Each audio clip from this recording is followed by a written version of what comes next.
Алишер Наваи көпүрөсүнүн жанындагы Ак Буранын корок аймагында жайгашып калган мыйзамсыз курулуштар алынып жатат.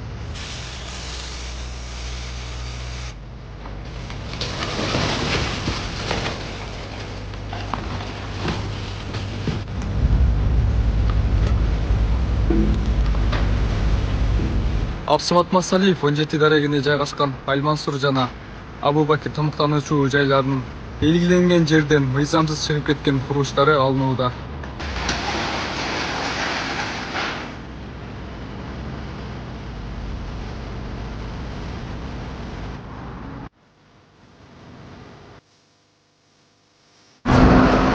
Толук бошотулуп, бузулуп, бошотулуп полный алынды.